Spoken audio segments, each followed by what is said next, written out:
नमस्कार. श्री ब्रह्मचैतन्य महाराज गोंदवलेकर प्रवचन. आज 24 मे. नाम प्राणाबरोबर सांभाळावे. आपल्याला जिव्हा दिली आहे ती जर नामस्मरण करण्याव्यतिरिक्त वापरली तर ते चांगले होईल का? जे करण्याने देवाची प्राप्ती होते ते न करता इतर गोष्टी बोलून वेळ घालविला तर कसे चालेल? तुम्ही अभ्यास करता, अभ्यासाकरता जी पुस्तके घेतली ती जर नुसती उशाला घेऊ लागलात तर अभ्यास होईल का? म्हणून म्हणतो, आपल्याला जिव्हा दिली आहे तिचा उपयोग नामस्मरण करण्याकरिता करा.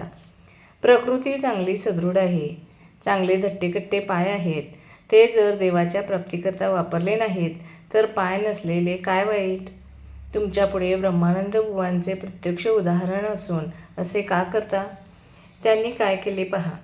त्यांनी नामस्मरणाशिवाय दुसरे काहीच केले नाही. त्यांनी प्राणाबरोबर नाम सांभाळले. तुम्हाला तितके तरी जरी करता आले नाही तरी जसे देहावर प्रेम करता तसे तरी नामावर ठेवा. आत्ताच्या दिवसात तर कलीचा एक एक दिवस देवावरचा भाव घालवायला कारण होतो. तरी ह्या वेळेस सांभाळा. अश्रद्धा उत्पन्न झाली तर आपले पापच आड येते असे समजा आणि त्यावेळेस नामस्मरण करीत जा. माझ्यावर व्यवहाराबाबत पाहिजे तर विश्वास ठेवू नका, पण नामस्मरण करायला सांगतो त्यावर विश्वास ठेवा.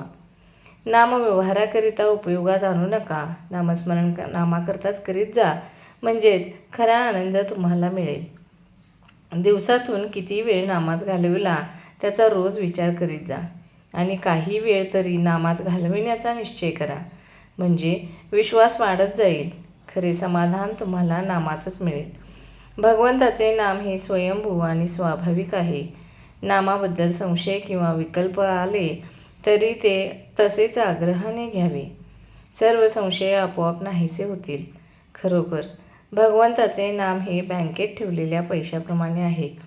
वेळप्रसंगी ते खास उपयोगी पडते. विकल्पांच्या उच्चाटनाची गुरुकिल्ली म्हणजे नाम होय. भगवंताला अनन्य शरण जाऊन तुझ्या नामाचे प्रेम मला दे अशी काकुळतीने त्याची प्रार्थना करावी, म्हणजे नामाचे प्रेम आपोआप वाढेल आणि भगवंताचे खरे दर्शन घडेल. वासनेमुळे माझ्या आनंदाचा भंग होतो, म्हणजे वासना माझ्या आनंदाची चोरीच करते. ज्या समाधानाकरता माझी खटपट चाललेली असते ते समाधानच वासना हिरावून घेते.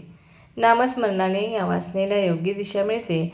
म्हणून सदा सर्व काळ नामात राहिले तर हळूहळू तिचा अंत होऊन केवळ आनंदच आपल्याजवळ राहील. आपण आपल्या जिभेला नामाचा चाळाच लावून घ्यावा. पहिल्याने विसरेल, पण सवयीने आपोआप आठवेल. धन्यवाद.